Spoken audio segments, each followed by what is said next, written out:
जय श्री कृष्ण। मेरे प्यारे दोस्तों, खुशी हमारे भीतर की एक अवस्था है।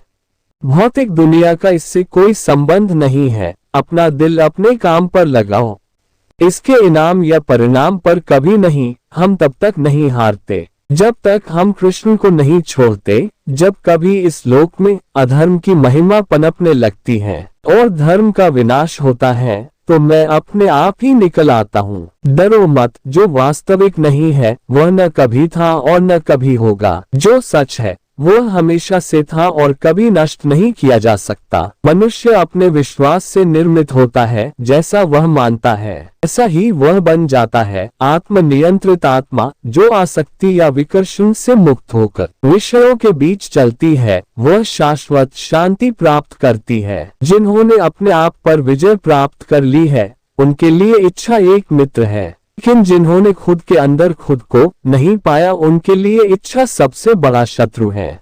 शरीर से आत्मा का संबंध कपड़े के समान है। जिस तरह आप कपड़े बदलते हैं, उसी तरह एक दिन आपकी आत्मा भी शरीर बदल देगी। अपने कर्तव्य में कभी दोष मत देखो। अगर जो कोई उनमें दोष देखता है, उनकी हर गतिविधि दोषों से घिरी होती है, जैसे आग धुएं से घिरी होती है।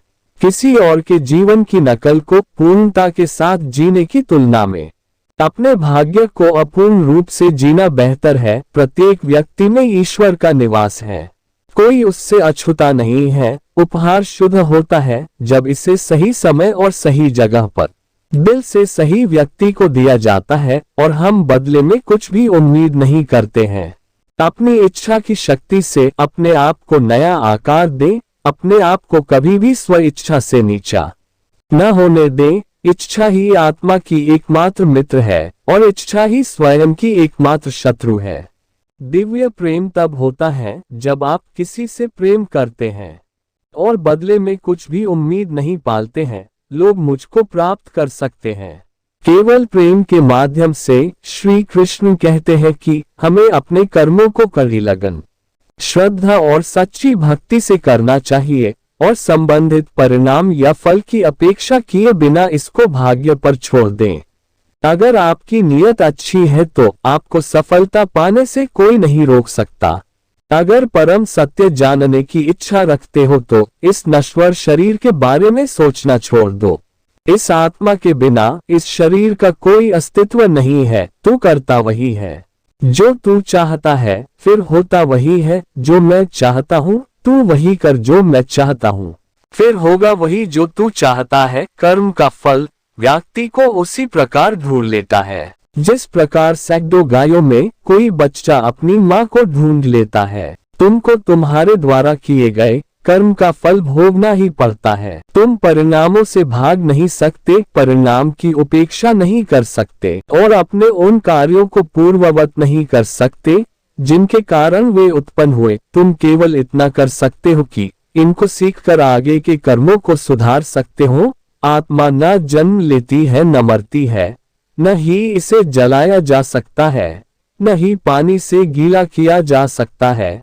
आत्मा अमर है, आत्मा अविनाशी है। हम यह शरीर नहीं है, न ही मन है। हम इस नाशवान शरीर में रहने वाले एक शांतिपूर्ण और नश्वर जीवित आत्मा है।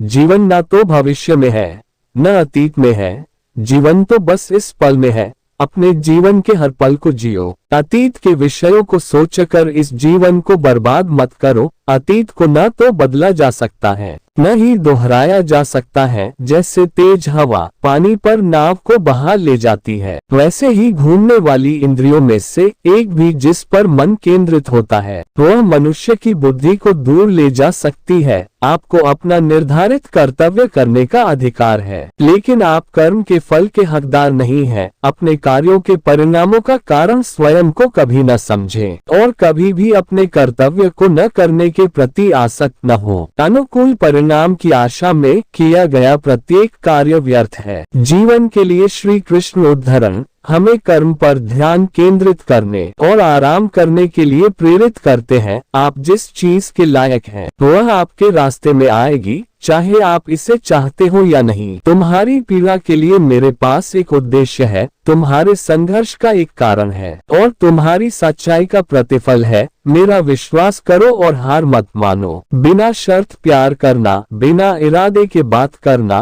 बिना कारण और बिना उम्मीद के देना, यही सच्चे प्यार की भावना है। मैं अपनी तरफ से किसी का भाग्य निर्माण नहीं करता हूँ। हर व्यक्ति अपना भाग्य खुद बनाता है, इसलिए पूरी तरह से नियति पर भरोसा करना कदापि उचित नहीं है। तुम आज जो कर रहे हो उसका फल कल प्राप्त होगा। जो आज तुम्हारा भाग्य है वो तुम्हारे पहले किए गए कर्म का फल है।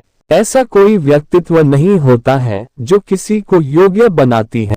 सब कुछ उसकी सोच पर निर्भर करता है, इसलिए स्वयं को जान जाओगे कि आप क्या हो। व्यक्ति जो चाहे बन सकता है यदि वो विश्वास के साथ इच्छित वस्तु पर लगातार चिंतन करे। प्रेम में कोई व्यापार नहीं होता, प्रेम ही अंतिम योग है। जो यह जानता है कि सुख भीतर से उत्पन्न होता है, वो परमात्मा से जुड़ने के लिए जीवन के वास्तविक सत्य को जानता है। यदि आप वो करने के लिए स्वतंत्र हैं जो आप करना चाहते हैं और जो आपका दिल करना चाहता है, तो आप वास्तव में मुक्त हैं। क्रोध से अत्यंत मूढ़ भाव उत्पन्न हो जाता है। मूढ़ भाव से स्मृति में भ्रम हो जाता है। स्मृति में भ्रम हो जाने से बुद्धि और ज्ञान शक्ति का नाश हो जाता है। जब बुद्धि का नाश हो जाता है तो इंसान गिर जाता है। मेरे प्रेम से आनंदित आत्मा से कोई कितना अनिर्वचनीय आनंद पाता है। एक बार जब वह आनंद प्राप्त हो जाता है तो सभी सांसारिक सुख शून्य हो जाते हैं। मैं अपने भक्तों द्वारा शुद्ध प्रेम में दिए गए छोटे से छोटे उपहार को भी महान मानता हूँ, लेकिन गैर भक्तों द्वारा दिया गया महान प्रसाद भी मुझे प्रसन्न नहीं कर सकता है। धन्य है मनुष्य जन्म। स्वर्गवासी भी इस जन्म की कामना करते हैं, क्योंकि सच्चा ज्ञान और शुद्ध प्रेम मनुष्य को ही मिल सकता है। जो कर्म बिना किसी प्रतिफल की इच्छा रखने वाले के द्वारा प्रेम या घृणा के बिना किया जाता है, वह कार्य सात्विक घोषित किया जाता है। जय श्री कृष्ण मेरे प्यारे दोस्तों, मिलते हैं फिर अगले भाग में।